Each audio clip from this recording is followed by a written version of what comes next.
Welcome back to Fast Money. Cryptocurrencies tanking today after a 1-2 punch from a major Bitcoin exchange and the SEC. Seema Modi's breaking down the details for us. Seema. Hey, Melissa, Bitcoin trading down nearly 10%. Other cryptocurrencies like Ethereum and Litecoin also under pressure as the SEC takes aim at cryptocurrency exchanges, saying its staff has concerns that many online trading platforms appear to investors as SEC regulated when they are not. It's seen as yet another attempt by regulators to crack down on initial coin offerings that use unregulated exchanges to raise funds, and also it puts stronger focus on the exchanges themselves like Bitfinex and Binance. Speaking of Binance, unusual activity at the popular cryptocurrency exchange got a lot of people talking today. Binance denied it got hacked. CEO tweeting, "Some accounts have been compromised by phishing. We are still investigating. All funds are safe." Before trading digital assets, SEC's Division of Enforcement and Trading is recommending investors to do some digging. First off, check to see if the platform you're using to trade tokens is registered. Also, view FINRA's broker check website about any individuals or firms operating the platform. Take note of how the exchange safeguards customer information. That, of course, is key, Melissa. All right, Seema, thank you. Seema Modi. Well, we couldn't survive the crypto carnage without our own crypto baller. Brian Kelly joins us from San Francisco. Didn't quite make it back because of this weather back here, but BK, what'd you make of the sell-off today? Well, you know, it's funny. Seema mentioned Binance, and to me, that was really the big news here. Is what happened with that is all the quants that hook into this, they found that some of their positions were automatically executed, and so it was just a wave of selling that came in, almost like a flash crash in some sense. So I would kind of call this crypto's flash crash. And then on top of it, you had the SEC come out with these guidelines, which in the long run, I view as extremely bullish. I mean, you know, they could have come and just shut down exchanges, but they said, listen, these exchanges, if you're trading securities, need to be registered just like anything else. So they took the regular regulations that we have today and just applied them to this market. So you think it'll sort of make it safer for investors, make them feel safer and more willing to trade?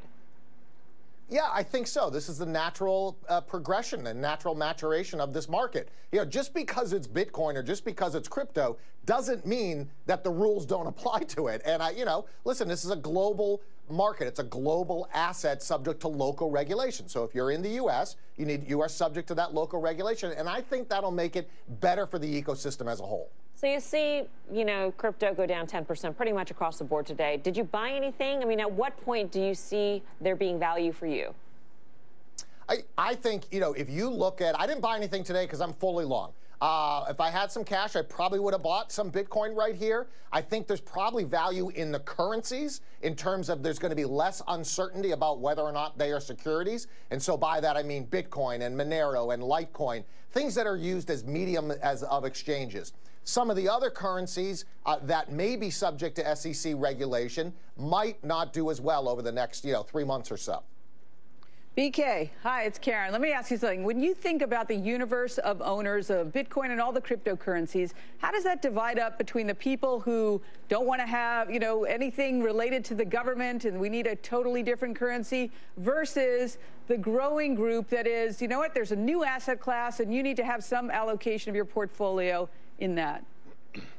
Yeah, it's shifting. There is still a big portion of the cryptocurrency community that are big, what they call whales in this community, that own a lot because they have a philosophical belief that they should own money and it shouldn't be part of the government. However, as institutions come in and say, you know what, this is an asset class, you are seeing that shift. So I can just tell you from my experience, the institutions that I'm seeing now are family offices, fund of funds. There are no pensions or anybody like that in yet, but they're looking at it. So that'll slowly shift. I think percentage-wise, you're probably less than 10% of institutional ownership in this space. Hey, Brian, it's Tim. We talk a lot about technicals on this show, and you're just talking about the fundamental rationale while guys are in the space, and they've been in the space, and they're going to stay in the space. But, if you look at the chart on Bitcoin, it actually looks at technically might want to go a little bit lower. How much are guys following the technicals, at least in a Bitcoin, as a headline for the whole asset class? Yeah, technicals are big. First of all, and you're right, Tim, Bitcoin leads this entire market. So, and technicals are very big. The kids in this place call it TA, technical analysis. Wow. And so, That's somewhere around edge. this 10,000 level is important. Yeah, that's some slang for you. It's not FUD. I was wondering what TA was. TA. That's kind of a hard one, right? No, let's not go there, guys. I mean, only a crypto baller would know TA. Yeah. Right, Yeah, right, thanks God G? for that. No, I have no idea what you're I should talking have about. a dictionary. Have you guys bought more, by the way, here on the desk? No. Yeah. No. No, why not? BK is managing my crypto portfolio. So you trust an in extraordinary BK. job. I trust in TIBK. BK. That's my new, TIBK. There you know go. what? I own Ethereum, and I own a little bit of a basket of currencies. But to me, I still think there is a lot of uncertainty. I think the regulators are going to do something here, and it doesn't mean they destroy the asset class in any way. In fact, as Brian's talking about, ultimately this is validation. Funny. Now, yesterday we had our very special Fast Goes Crypto show where we spoke to some of the biggest names in the space. But because of breaking news out of the White House, we didn't get to our interview with Ripple CEO Brad Garlinghouse, and that sparked absolute outrage all over Twitter, or what we like to call the Ripple effect.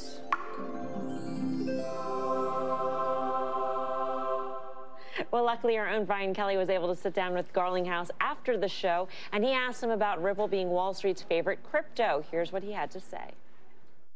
Early on, Ripple, the company, took the point of view of, look, how do we use XRP to solve an institutional use case?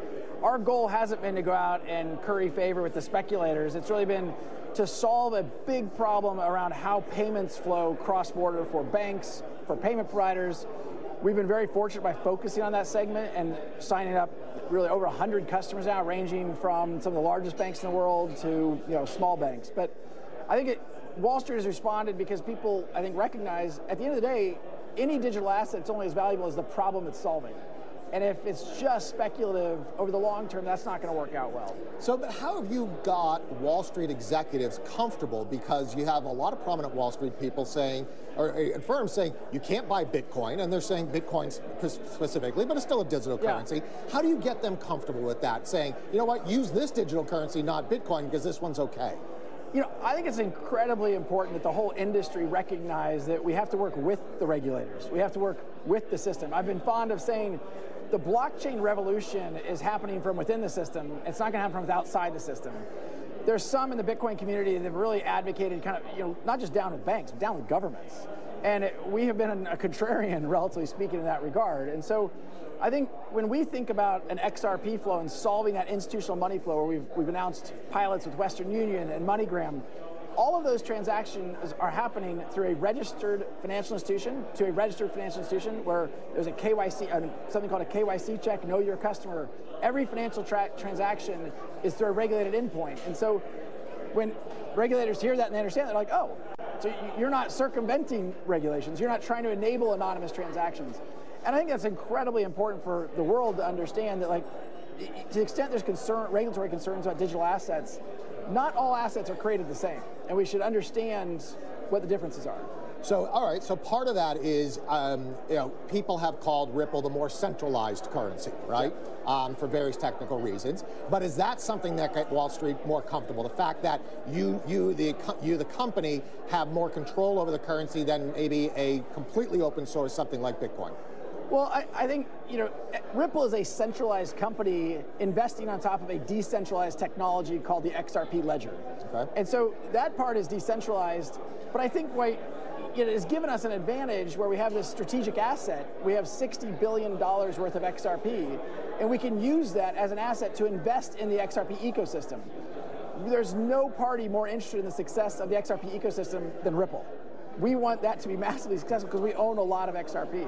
So it gives us an opportunity to invest in that, and we've invested in venture funds, we've invested in hedge funds, we've invested in companies, and we've also partnered with payment providers, we've partnered with market makers in order to make sure that XRP is the most useful digital asset out there for solving a cross-border payments problem. So that brings up the question of, if you're partnering with some of the premier players in the space and you want XRP, the currency, to do well because you hold some, how important is partnering with somebody like Coinbase, who is effectively now the kingmaker of coins? How important would it be to get a listing there? Well, there are obviously probably over 100 exchanges around the world. Coinbase is one that obviously has a lot of success. When XRP is listed at over 60 exchanges around the world today. The liquidity between fiat and XRP is very important to us. You think about solving a payments problem, we want to make sure there's good liquidity between lots of fiat, whether it's the Mexican peso, the Philippine peso, the US dollar. today we have liquidity of the U.S. dollar through exchanges like Bitstamp and Kraken, and we want to obviously continue to see that grow because we want to make sure XRP is the most liquid. Now, as it relates to Coinbase specifically, Coinbase will have to decide what they want to do, make the announcements that are appropriate for them, but we certainly don't comment on, status of those kinds of things. Let's bring BK back in. He is in front of apparently the Golden Gate Bridge, the Bay Bridge. So people were paying attention. I know, people were paying attention. That was You caught BK's him. little joke. So Garlinghouse is very exactly. diplomatic about whether or not he would be added to Coinbase. He said it's up to Coinbase. What do you think, BK? What's the next logical coin to be added? I mean, certainly Ripple is probably one of those. Ripple, Stellar are one of those. I don't have any special insight. But, Coinbase is a strategic partner for most coins out there. And, Ripple is a currency. I don't think, and I'm not a lawyer, but I don't think you can argue that it's necessarily a security at all. So it would be a natural step for them to do that. I would say Ripple or Stellar would be my odds-on favorite to be the next one to be put on Coinbase. The other thing you got to remember is, Coinbase is being very thoughtful about what they're doing. They're trying to be the safest and simplest exchange. This is what we heard from their CEO yesterday. And so they're going to be deliberate about it. They are going to make sure that everything that goes on there is a high-quality asset, and they've done their due diligence. We should actually note, too, and before we move on from this topic, that Ripple had actually gone up in value, or XRP had gone up in value on this notion that we were going to be speaking to Garlinghouse and Asif Hirji on Fast Money on our crypto show yesterday, because people thought that was a surefire way of telling that Ripple was going to be listed on Coinbase, which didn't happen. And that right now Coinbase is facing a shareholder lawsuit surrounding the circumstances of the BCH rise, the Bitcoin Cash rise, ahead of it being added to the platform. So this is why we're really talking about this, and Coinbase is being extra careful about how they tell the world which coin they're going to list. But Seaberg's got a question. Exactly. Hey, BK, it's DS, BK. A question on Ripple. Ripple's coin is not correlated to transactions, right? Whereas Stellar is correlated to transactions, a true decentralized platform where you have adoption really driving the value of the coin. So do you look at Ripple and say that is concerning to you over the long term? Wouldn't you prefer to own a coin like Stellar that gives you that sort of, really true decentralized sort of platform? Well, I own both. For two different reasons. They've kind of taken, first of all, the Stellar and Ripple platform are very, very similar, developed by the same people, essentially. And they've since split, and they're developing differently. But what I would say about Ripple, that has been a concern about Ripple, that you don't necessarily need the Ripple currency to operate the first product that they released, which was essentially going after SWIFT interbank global payments. Now they have other products that they're announcing that you actually do use the currency for. And so that, to me, is the game-changing piece for Ripple, because it does say, you know what, if these products take off, and they're very early stages, they're just trials, but if they take off, then the currency is going to be an integral part of it. Right. Beeks, good to see you. Good to see you all as well. Enjoy the Golden Gate Bridge. The Bay Bridge. All right, Beeks, thank you.